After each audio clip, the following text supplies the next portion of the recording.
PM Narendra Modi ने infrastructure से जुड़ी योजनाओं की समीक्षा करते हुए बुधवार को आदेश दिया कि उन बाबुओं और एजेंसियों की पहचान की जाए जिनके चलते परियोजनाएं लटकी हुई है। पीएम नरेंद्र मोदी ने 27वीं प्रगति मीटिंग के दौरान कैबिनेट सचिव को आदेश दिया कि वे एक डोजियर तैयार करें जिसमें डिटेल से इस बात की जानकारी हो कि कौन से प्रोजेक्ट्स लटके हैं और उसकी वजह क्या है। इसके अलावा उन्होंने ऐसे बाबुओं और एजेंसियों की भी पहचान करने को कहा है जो काम में देरी के लिए जिम्मेदार हैं।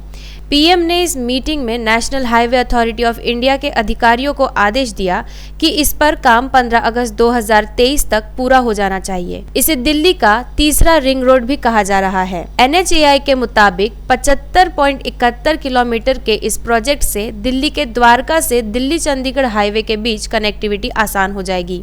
बीते सप्ताह ही दिल्ली सरकार ने इस प्रोजेक्ट के लिए पेड़ों के ट्रांसपोर्टेशन और काटे जाने को मंजूरी दी है। अब सितंबर के अंत तक NHAI की ओर से इस प्रोजेक्ट के टेंडर जारी किए जा सकते हैं।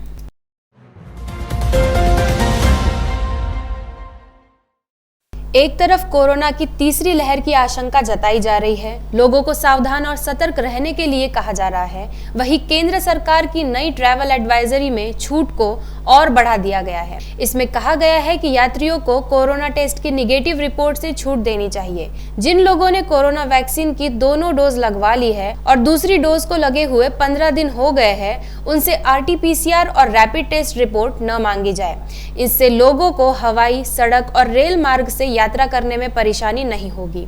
केंद्र ने राज्य सरकारों से केंद्र की ओर से अपील की है कि जिन यात्रियों के पास वैक्सीन लगवाने की सर्टिफिकेट मौजूद है, उनसे RT-PCR रिपोर्ट न मांगी जाए।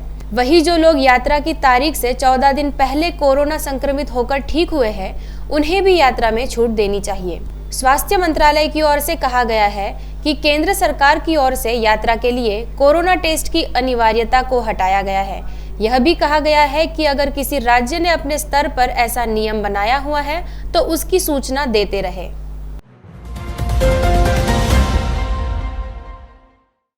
कहीं कोरोना के मामले न बढ़ने लगे और इसके चक्कर में मुख्यमंत्री की कुर्सी न गंवानी पड़े, इसे लेकर ममता बनर्जी की टेंशन बढ़ती ही जा रही है।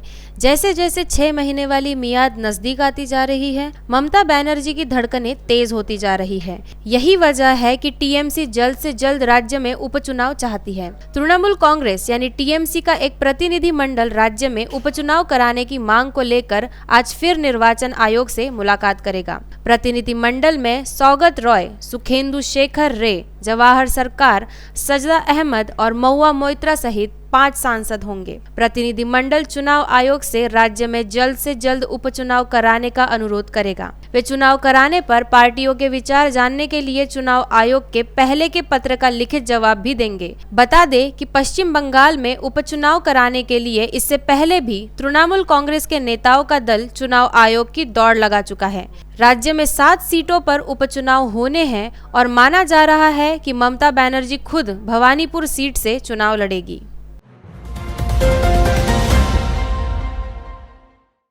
प्रधानमंत्री नरेंद्र मोदी ने आज ई-श्रम पोर्टल का लोकार्पण किया। केंद्रीय श्रम एवं रोजगार मंत्रालय की ओर से की गई इस पहल का फायदा करीब 38 करोड़ श्रमिकों को होगा। इसमें निर्माण मजदूरों के अलावा प्रवासी श्रमिक, रेहड़ी पटरी वाले और घरेलू कामगार शामिल हैं। श्रमिकों की सहायता के लिए एक राष्ट्रीय टोल फ्री नंबर 14434 भी शुरू किया जाएगा। इसके जरिए रजिस्ट्रेशन करा सकेंगे। इस पहल के तहत श्रमिकों को एक ई-श्रम कार्ड जारी किया जाएगा जिसमें 12 अंकों का यूनिक नंबर होगा। ई-श्रम कार्ड से देश के करोड़ों असंगठित कामगारों को एक नई पहचान मिलेगी। पूरे देश में ई-श्रम कार्ड मान्य होगा। केंद्रीय श्रम एवं रोजगार मंत्रालय के मुताबिक सरकार असंगठित क्षेत्र के श्रमिकों का डेटाबेस तैयार करने के लिए ये कदम उठाया गया है। इसका मकसद सरकार की सामाजिक सुरक्षा योजनाओं का एकीकरण करना है। श्रमिकों का विवरण राज्य सरकारों और विभागों द्वारा भी साझा किया जाएगा। केंद्र सरकार ने सुप्रीम कोर्ट कॉलेजियम की ओर से भेजे गए सभी 9 जजों की नियुक्ति को मंजूरी दे दी है। इन 9 जजों में 3 महिलाएं भी शामिल है। इन नामों में से कोई एक आने वाले समय में भारत की पहली महिला चीफ जस्टिस ऑफ इंडिया भी बन सकती है।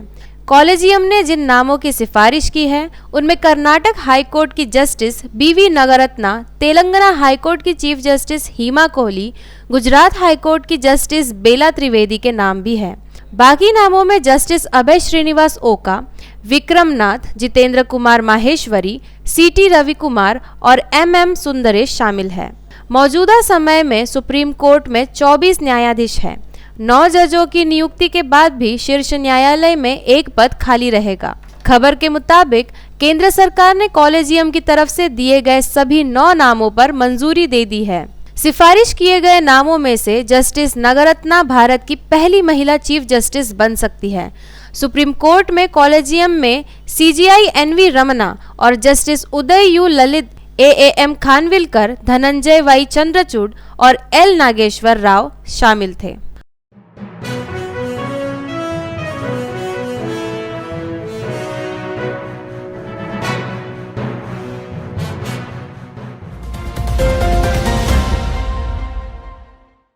महाराष्ट्र के मुख्यमंत्री उद्धव ठाकरे को थप्पड़ मारने की बात कहने वाले केंद्रीय मंत्री नारायण राणे पर जिस तरह से पुलिस ने कार्रवाई की है, उसके बाद से इस मामले ने और राजनीतिक रंग ले लिया है। बीजेपी के यवतमाल जिले के अध्यक्ष नितिन भुटाड़ा ने महाराष्ट्र के मुख्यमंत्री उद्धव ठाकरे के खिलाफ FIR दर्ज करने और भड़काऊ भाषण देने के लिए कानूनी कार्रवाई करने की मांग की है। उमरखेड़ पुलिस के अधिकारी ने बताया कि उनके पास महाराष्ट्र के CM से जुड़ी एक शिकायत आई है। शिकायत में कहा गया है कि 25 अक्टूबर 2020 को दशहरा भाषण के दौरान महाराष्ट्र के मुख्यमंत्री उद्धव ठाकरे ने योगी आदित्यनाथ के खिलाफ अभद्र भाषा का इस्तेमाल किया था। शिकायत में कहा है कि भाषण के दौरान ठाकरे ने कहा था कि एक योगी कैसे किसी राज्य का मुख्यमंत्री बन सकता है, उसे एक गुफा में जाकर बैठाना चाहिए, उसे उसकी चप्पल से मारना चाहिए। योगी ने शिवाजी महाराज का अपमान किया है। योगी की शिवाजी के पास जाने की हैसियत नहीं थी। योगी जब महाराष्ट्र आए तो उन्हें उनके चप्पल से पीटना चाहिए था। शिकायतकर्ता ने कहा है कि ठाकरे ने जिस तरह से उत्तर प्रदेश के मुख्यमंत्री के खिलाफ अभद्र भाषा का इस्तेमाल किया, उसके बाद समाज में अशांति और दंगे भड़क सकते थे। बीजेपी नेता ने कहा कि भाजपा महाराष्ट्र के अलग अलग थानों में महाराष्ट्र के मुख्यमंत्री के खिलाफ शिकायत दर्ज कराएगी। इसी साल 15 अगस्त को मुंबई युवा कांग्रेस के कार्यकारी अध्यक्ष नियुक्त किए गए सूरज ठाकुर ने पद से इस्तीफा दे दिया है। कहा जा रहा है कि अध्यक्ष पद पर गैर राजनीतिक और अनुभवी व्यक्ति की नियुक्ति किए जाने से निराश थे। 15 अगस्त को सूरज ठाकुर को मुंबई युवा कांग्रेस का कार्यकारी अध्यक्ष और जीशान सिद्दीकी को अध्यक्ष नियुक्त किया गया था। अपने इस्तीफा पत्र में सूरज ठाकुर ने कहा है, पार्टी की ओर से हाल ही में लिए गए इस फैसले से मुझे निराशा हुई है। मैं किसी भी गैर राजनीतिक व अनुभवी व्यक्ति के साथ काम करने को लेकर पूरी तरह से असुविधाजनक महसूस कर रहा हूँ। सूरज ठाकुर ने पत्र में इस बात पर भी निराशा जताई है कि उनके कठिन परिश्रम और समर्पण को पूरी तरह नजरअंदाज करके किनारे कर दिया गया। मैंने कांग्रेस के पैदल सैनिक के रूप में काम किया है। एक मध्यम वर्गीय परिवार से आने के कारण मुंबई की झुग्गियों में पला बढ़ा। मैं 2007 में NSUI के सदस्य के रूप में अपने कॉलेज के दिनों में कांग्रेस पार्टी में शामिल हुआ था। मैंने कई वर्षों तक कड़ी मेहनत की और समर्पण भाव रखा, लेकिन अब व्यथित हूँ। पॉर्न फिल्मों के निर्माण और उसके प्रसार के आरोप में जेल में बंद बिजनेसमैन राज कुंद्रा की जमानत अर्जी पर मुंबई की सत्र अदालत में आज सुनवाई होगी। कुंद्रा को 19 जुलाई को अरेस्ट किया गया था और इसके बाद से वे मुंबई के आर्थर रोड जेल में बंद है। कुंद्रा की गिरफ्तारी के बाद पुलिस ने कहा था कि उसके पास इस मामले में पर्याप्त सबूत है। पुलिस ने गिरफ्तारी के अगले दिन राज कुंद्रा को मुंबई की किला कोर्ट में पेश किया था। यहाँ से जमानत अर्जी खारिज होने बाद उन्हें पहले 23 जुलाई तक और फिर 27 जुलाई तक पुलिस कस्टडी में भेज दिया गया था। इसके बाद हुई एक सुनवाई में कुंद्रा को न्यायिक हिरासत में आर्थर रोड जेल भेज दिया गया था। बता दें कि बुधवार को मुंबई साइबर सेल की ओर से नवंबर 2020 में दर्ज एक केस में कुंद्रा को मिली राहत को 8 सितंबर तक बरकरार रखा गया है। इस केस में कुंद्रा को गिरफ्तारी से अंतरिम राहत मिली हुई है। कुंद्रा की ओर से सीनियर वकील शिरीष गुप्ते ने बताया कि इसी तरह के एक अन्य मामले में कुंद्रा पहले से ही न्यायिक हिरासत में है, जिसके बाद अदालत ने इस मामले की सुनवाई 8 सितंबर तक टाल दी। महाराष्ट्र में 5 दिन के भीतर कोरोना के मामलों में तेजी से इजाफा आया है। आज 5031 और नए मामले सामने आए और 216 संक्रमितों की मौत हो गई।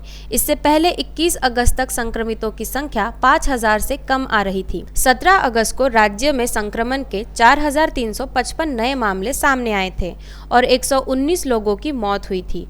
कोरोना मामलों में लगातार आ रही कमी से लोगों ने राहत की सांस ली थी, लेकिन अब 50,183 मरीजों का इलाज चल रहा है। परेशानी यह है कि डेल्टा प्लस वेरिएंट के भी लगातार मामले सामने आ रहे हैं। जानकारों का कहना है कि जिस तरह से केरल में लोगों ने कोरोना प्रोटोकॉल की मर्यादाएं तोड़ी और उसका परिणाम दिखने लगा है, उसी तरह महाराष्ट्र में भी लोग धीरे धीरे कोविड उपयुक्त व्यवहार को छोड़ रहे हैं। कुछ समय पहले तक सोशल डिस्टेंसिंग का पालन किया जा रहा था, लेकिन अब लोग इसे भी भूल रहे हैं और मास्क पहनने और सावधानी बरतने के मामले में भी लोग लापरवाह हो गए हैं। अगर यह जारी रहा तो हमें तीसरी लहर का जल्द और गंभीर सामना करना पड़ सकता है।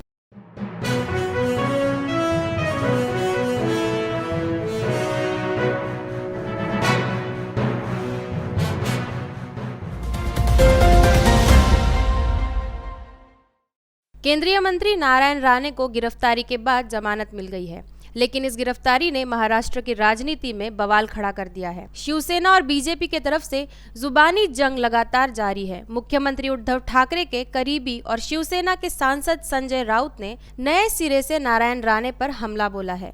राउत ने राणे को तमीज में रहने की हिदायत दी है, साथ ही कहा कि सेना से लड़ने की हिम्मत किसी में नहीं है।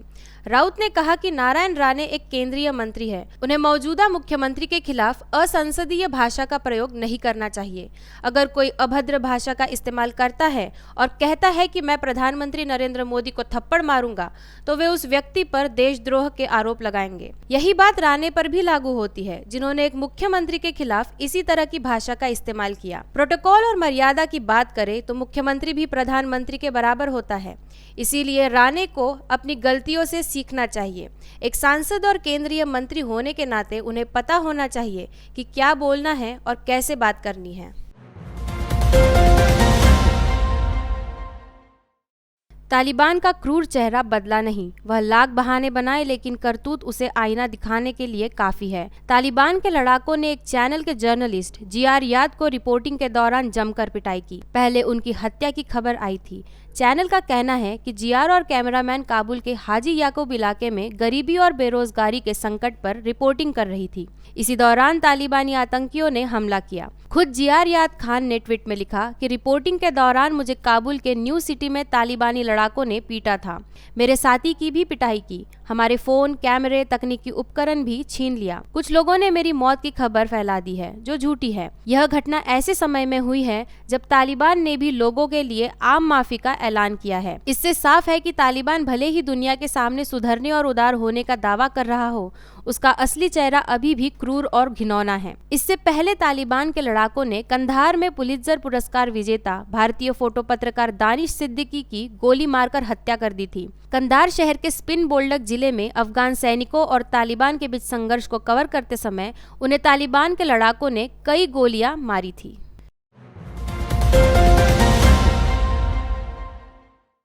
पाकिस्तान के प्रधानमंत्री इमरान खान ने बेतुका बयान देकर चर्चाओं का बाजार गर्म कर दिया है। उन्होंने कहा कि मोबाइल फोन के दुरुपयोग के कारण ही देश में यौन अपराधों या रेप में बढ़ोतरी हो रही है। इमरान खान ने यह बात आधुनिक तकनीक के कुशल इस्तेमाल विषय पर बोलने के दौरान कही। इमरान खान की यह टिप्पणी लाहौर के ग्रेटर इकबाल पार्क में एक महिला टिकटॉकर और उसके साथियों को भीड़ द्वारा परेशान करने के कुछ दिनों बाद सामने आई है। पीड़िता टिकटॉकर दोस्तों के साथ मीनार पाकिस्तान के पास एक वीडियो बना रही थी, तभी करीब 400 लोगों की भीड़ ने उन पर हमला कर दिया था। उसने शिकायत में कहा है कि भीड़ ने उसे उठा लिया था और वे उसे हवा में उछाल रहे थे। इस दौरान उसके कपड़े भी फाड़े गए। इमरान खान ने कहा कि आधुनिक तकनीक के उपयोग के साथ साथ युवाओं को गुणवत्तापूर्ण शिक्षा प्रदान करने के अलावा उनके चरित्र निर्माण के लिए उन्हें सीरत ए नबी के सर्वोच्च गुणों के बारे में मार्गदर्शन और शिक्षित करना जरूरी है। याद रहे, इससे पहले इमरान खान अपने एक बयान में कह चुके हैं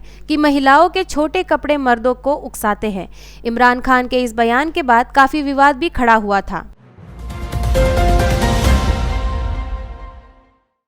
रूसी राष्ट्रपति व्लादिमीर पुतिन ने कहा कि 15 अगस्त को अफगानिस्तान पर तालिबान के कब्जे के बाद यहाँ के हालात लगातार बिगड़ रहे हैं। ऐसे में रूस उनके घरेलू मामले में दखल नहीं करेगा। राष्ट्रपति ने आगे कहा कि अमेरिकी राष्ट्रपति जो बिडेन द्वारा अफगानिस्तान में सैनिकों की वापसी शुरू करने की घोषणा के बाद से ही तालिबान ने अफगान के खिलाफ आक्रामक अभियान शुरू किया कर दिया था। इसके बाद 15 अगस्त 2021 के दिन तालिबान ने अफगानिस्तान पर कब्जा कर लिया और इससे हमको सबक लेना चाहिए। अफगानिस्तान पर तालिबान के कब्जे के बाद अशरफ गनी ने देश छोड़ दिया। उसके बाद उन्होंने मीडिया के सामने आकर देश छोड़ने की वजह बताई। पुतिन ने भी स्वीकार किया कि फिलहाल अफगानिस्तान में तालिबानियों के कब्जे के बाद से लगातार हालात बिगड़ रहे हैं। वहां फंसे लोगों को निकालने के लिए दुनिया में लगातार निकासी अभियान चलाया जा रहा है। इतना ही नहीं, तालिबानी कब्जे के बाद से यहाँ पर कई लोगों की जान भी चली गई है। चारों तरफ अफरा तफरी मची हुई है। अमेरिका ने बड़े खतरे को लेकर चेतावनी जारी की है और अपने नागरिकों से काबुल एयरपोर्ट से दूर रहने की सलाह दी है। अमेरिका के अलावा ब्रिटेन और ऑस्ट्रेलिया ने भी अपने नागरिकों को चेतावनी दी है। अमेरिका ने अलर्ट जारी करते हुए कहा, काबुल एयरपोर्ट के बाहर खतरों के कारण अमेरिकी नागरिकों को हवाई अड्डे पर जाने से बचना चाहिए। इसके अलावा लोगों को एयरपोर्ट के गेट पर भी जाने से बचना चाहिए जब तक कि आपको ऐसा करने के निर्देश न मिले। जो नागरिक एयरपोर्ट के AB गेट, ईस्ट गेट या नॉर्थ गेट पर है वो तुरंत वहां से निकल जाए। बता दें कि अफगानिस्तान पर तालिबान के कब्जे के बाद से ही अमेरिका, ब्रिटेन, ऑस्ट्रेलिया और भारत समेत कई देश अपने नागरिकों को काबुल से निकालने में जुटे हैं। 14 अगस्त के बाद से ही काबुल एयरपोर्ट से लोगों का रेस्क्यू चल रहा है और अब तक हजारों लोगों को निकाला जा चुका है। अफगानिस्तान पर कब्जे के बाद तालिबान ने अब सरकार बनाने की तैयारी तेज कर दी है। मंत्रियों के नाम फाइनल किए जा रहे हैं। कुछ अंतरिम मंत्री भी नियुक्त कर दिए गए हैं। रिपोर्ट के मुताबिक तालिबान ने दुनिया की सबसे खतरनाक जेल के कैदी और शांति वार्ता के विरोधी खूंखार आतंकी मुल्ला अब्दुल कय्यूम जाकिर को अफगानिस्तान का नया रक्षा मंत्री बनाया है। कहा जाता है कि मुल्ला अब्दुल कय्यूम जाकिर एक अनुभवी तालिबानी कमांडर है और तालिबान के संस्थापक मुल्ला उमर का करीबी सहयोगी भी है। अमेरिका में वर्ल्ड ट्रेड सेंटर में आतंकी हमले के बाद उसे 2001 में अमेरिकी नेतृत्व वाली सेनाओं ने पकड़ लिया था। उसे 2007 के ग्वांटानामो के जेल में बंदी बनाकर रखा गया था।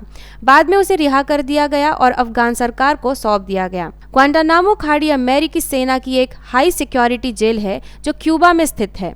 इस जेल में खूंखार और हाई प्रोफाइल आतंकियों को हिरासत में रखा जाता है। इसी क्रम में हाजी मोहम्मद इदरीस को देश के केंद्रीय बैंक द अफगानिस्तान बैंक का कार्यवाहक प्रमुख नियुक्त किया गया है।